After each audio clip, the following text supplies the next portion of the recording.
So let me say a little bit more about this gap theory. The idea would be, and this is what this former student of mine believed, that you read, in the beginning God created the heavens and the earth, and then kind of put a period on that. And he believed then the next verse said, and the earth became void and formless, and darkness was on the face of the deep.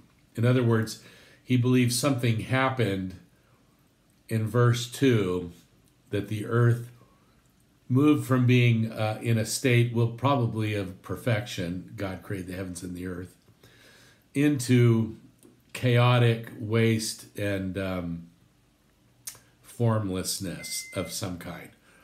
So the gap would be the gap between basically verses 1,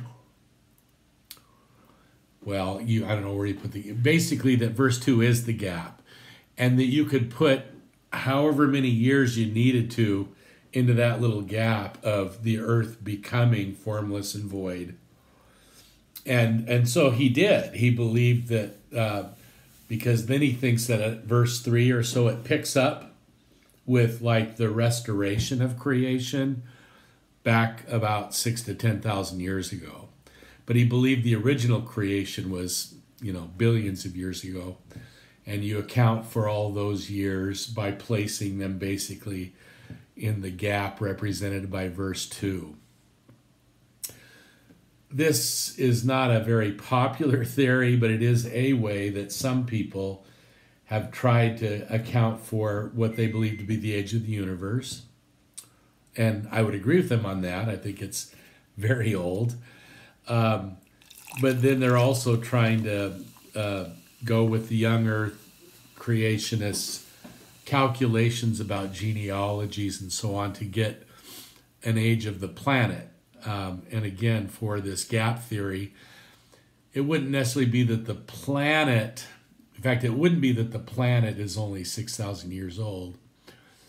It would be that there were millions of years during which the planet was in some kind of state of disarray or disorder or radical change from its beginning.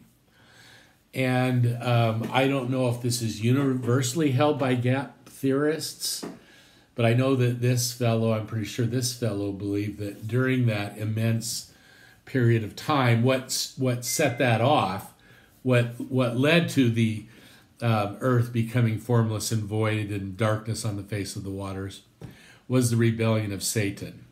So somehow within this scenario, it's Satan's rebellion against God and along with a bunch of other angels, and them being cast out of the heavens, and presumably then they're coming down to earth to create all kinds of havoc. Theologically, there's some real problems with this, not the least of which would be this during this long period of time would be when dinosaurs, just for example, the dinosaurs would occupy a significant slice of that time. I mean, there's a whole lot more time without dinosaurs than with, but still, we're talking about, tens of millions of years at least, I think. I think that 70 million years maybe. That's a lot of years during which the dinosaurs lived. You need an old Earth to have 70 million years where the dinosaurs lived. So in this gap theory, that's where the dinosaurs go. They're in that gap in verse 2. Obviously then, even if we don't think that dinosaurs are all that cute, lovable, or huggable, or pretty, what's happening with a theory like this gap theory is that I don't know that he would have said, this student of mine, that Satan created dinosaurs. I don't know that he would say that. But the dinosaurs lived during this time of like total, everything's kind of broken down. And it's only, again, like 6,000 to 10,000 years ago that God kind of does a reboot with the Garden of Eden and Adam and Eve and so on. So I'm quite sure this guy did not believe in evolution. In fact, I know he did not. He did not believe in evolution as the mode of God's creation. But he did believe that the universe is very, very, very old.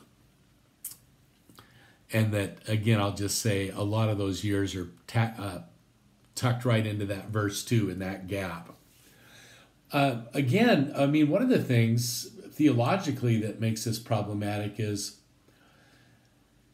I'll say again, even if we don't think of dinosaurs as being particularly lovable or, grand, well, they were pretty grand, right?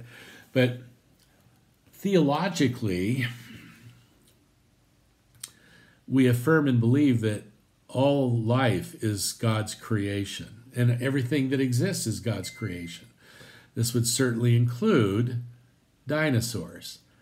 We also believe that God is a God of tender mercies and love, that God is love, and that all things that God has created, God cherishes and loves with an everlasting love. This would include dinosaurs. I think the gap theory sort of puts the dinosaurs in a different light, and it's not a good light. And we might go, well, no, why should it be? Well, it should be a good light because they are creatures of God. And one thing that Genesis 1 does teach us, it's not a scientific idea, but it's one that Christians share with Jews and really also with Muslims, that all that God creates is good, that God values and judges to be good all that God has created. If you're sticking a bunch of stuff like dinosaurs, into your gap of chapter 1, verse 2, then you're really putting a shroud on the notion that these are God's creatures, beloved of God. It reminds me a little bit of when I was a young pastor in my 20s, a long time ago, in the LA area. I was a pastor of a church in the early 80s, La Puente, California. I think in this class, maybe we have somebody from Hacienda Heights, which is very close by. Anyway, we took the youth group of the church. We went on a Saturday outing to the LA Zoo. A lot of fun. But I remember we went to look at lizards and snakes. And one of the students, one of the youth group members, a really dear person, I remember her name was Nancy, and pretty spiritual, for a 17-year-older. Spiritual in the sense, well, anyway, in the zoo, we got to those creatures, and she wasn't sure she could believe that God made these things. These lizards, and I think snakes especially sort of creeped her out. And I remember being very intentional with her to insist that, no, these are creatures of God and all that God has created. We, as Christians, believe to be good.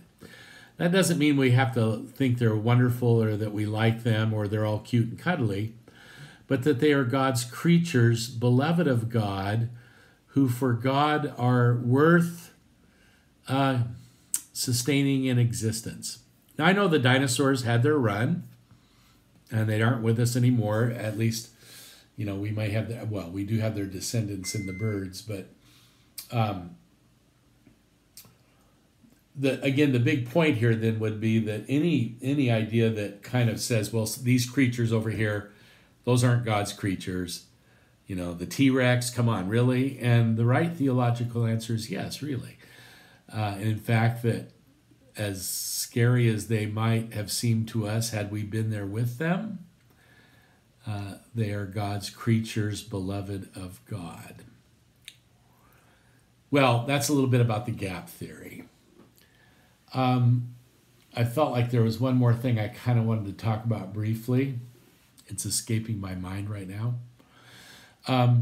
The big point in all of this really does again come back to how we understand the Bible, what we expect the Bible to be and to do. and to what extent, if at all, that we think of the Bible as a scientific source. A lot rides in this class on that. Now, that doesn't mean you have to agree with me, but and I will try to listen to any counter arguments along the way. But it does mean that we'll likely need to talk more about the nature of the Bible, and we'll do that very soon in class. Like what the Bible even says about itself, to the extent that we can talk about what the Bible says about itself. A little tough because the Bible's written over a long period of time by many different people, so it doesn't really exist as the Bible for until quite a ways after it was these documents were written. But we'll talk about that. And I don't want to say any more lest I just get more confusing. All right, we'll see you on Friday. Blessings.